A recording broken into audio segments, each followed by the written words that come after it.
Not only is diving dangerous, but deep diving is at an extreme level. A diver from Florida went on a deep dive in Santorini to break his personal record. Unbeknownst to him, the underwater world had another plan, and he blacked out in the deep.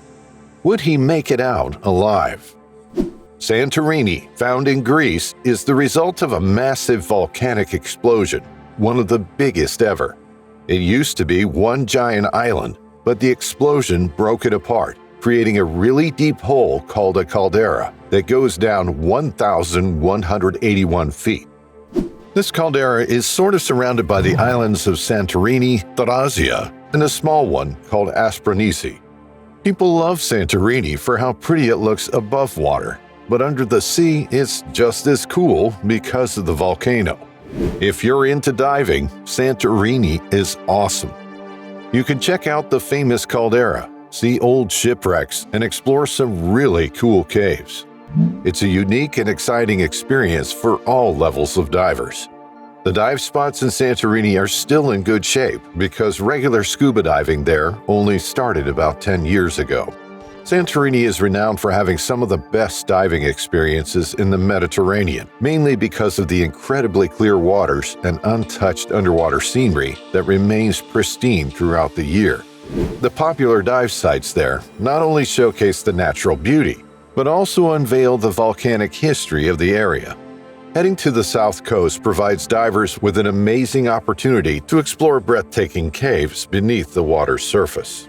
On the other hand, diving in the central caldera is an adrenaline-pumping adventure, offering the chance to discover fascinating shipwrecks and navigate along thrilling underwater walls. Santorini's appeal as a holiday destination extends year-round, thanks to its warm temperatures and abundant sunshine. The availability of scuba diving throughout the year is made possible by the crystal-clear waters of the Aegean Sea surrounding the island.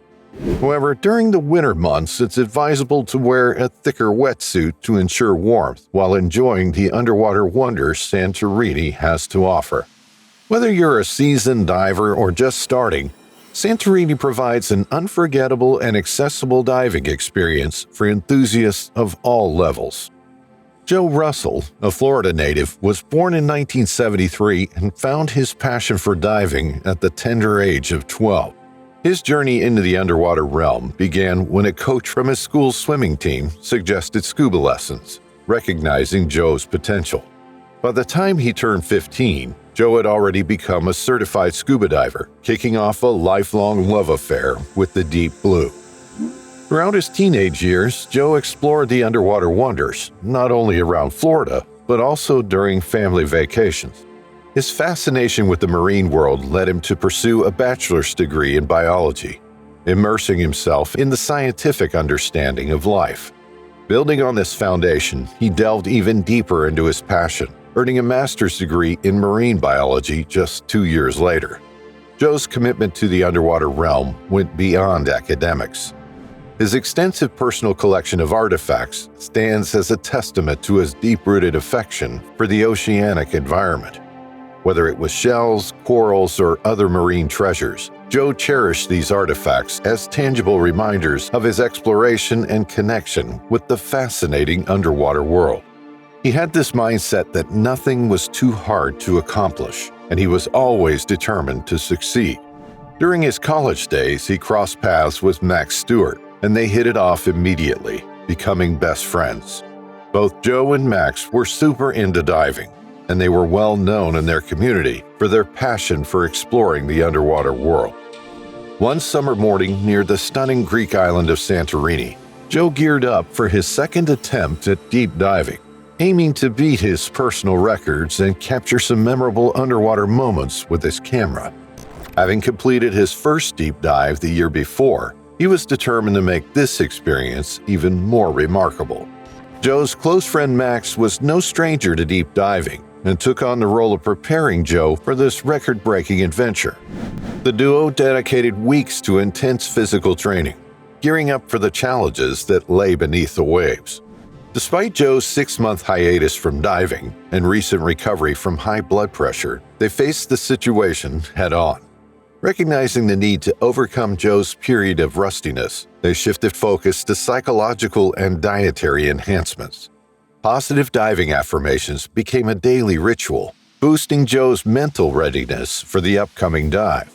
Additionally, they paid careful attention to Joe's diet, ensuring he received the necessary nutrients to support his overall well-being.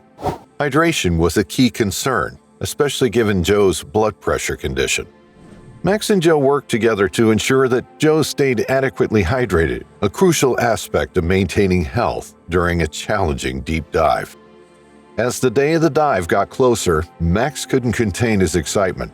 He was ready and eager to help his friend Joe tackle the big challenge of deep diving. On the other hand, Joe felt a bit nervous on the morning of the dive. However, he decided to go ahead with it, thinking it was just the usual jitters people feel before a dive. The two buddies gathered all their diving gear, things like computers, tanks, masks, and suits, and hopped into their ride, heading to the dive spot. Along the way, they picked up two more divers who would assist as support divers on the surface. Once they reached the dive spot, there was a sense of anticipation in the air. An hour before the dive, Joe and Max, along with their two support divers, started putting on their gear. Before Joe and Max took the plunge into the water, they kicked things off with a 50-minute warm-up. This helped get Joe's body all set for the challenging dive they were about to undertake. Max kept a close eye on Joe, making sure he was emotionally ready for the big adventure. They did exercises like pack stretches and facial immersion, all while keeping up communication and staying mentally focused. As the countdown to the official dive began, Joe, who would be the only one diving, put on his diving mask and started his descent into the underwater world. Max believed that Joe was on the verge of achieving what they had practiced and prepared for so intensely. Following the plan, Joe started his dive adventure. He descended using an anchor line with marker slates attached every 33 feet. Joe could sign his name on these slates, certifying the depth he reached. To keep his friend Max on the surface in the loop, Joe periodically tugged on a safety line attached to his weight belt, indicating he was okay. Things were going smoothly as Joe surpassed his earlier record of 165 feet.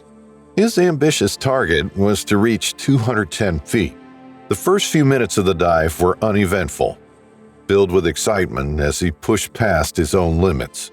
However, after a few minutes at an impressive depth of 310 feet, Joe suddenly stopped signaling, creating a moment of suspense and concern among his friends on the surface. Feeling a sense of unease, Max noticed something wasn't right. He quickly instructed the support divers on the surface to pull Joe up. Acting swiftly, Max dove down to meet Joe at a depth of 230 feet. To his shock, he found Joe unconscious, with his mouthpiece hanging on his chest. Max wasted no time and brought Joe to the surface.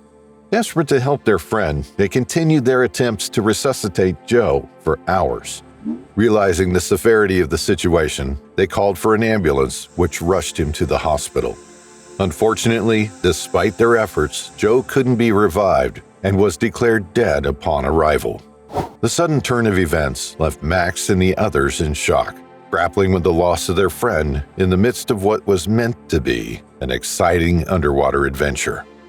After an autopsy was conducted, the results pointed to nitrogen narcosis or oxygen toxicity as the factors that led Joe to lose his mouthpiece and drown. The slate Joe signed at 310 feet confirmed his depth record. Typically, divers using compressed air are advised to stay within 148 feet due to the narcotic effects of nitrogen and the toxic action of oxygen at higher pressures. Medical and diving experts reviewing Joe's case concluded that 300 feet was considered the absolute maximum depth for a diver using compressed air. Beyond this depth, the risk of nitrogen narcosis and oxygen toxicity significantly increase. Interestingly, the substitution of oxygen helium for compressed air has allowed divers to reach depths as great as 1,969 feet without encountering incidents, showcasing advancements in diving technology and safety measures. Joe's tragic incident underscored the importance of understanding and respecting the limits of traditional compressed air diving. to ensure the safety of underwater explorers. We would like to thank you for watching this video. If you enjoyed watching, take a dive on the like and subscribe buttons and hit the bell icon so you get notified when we come back with another exciting diving story.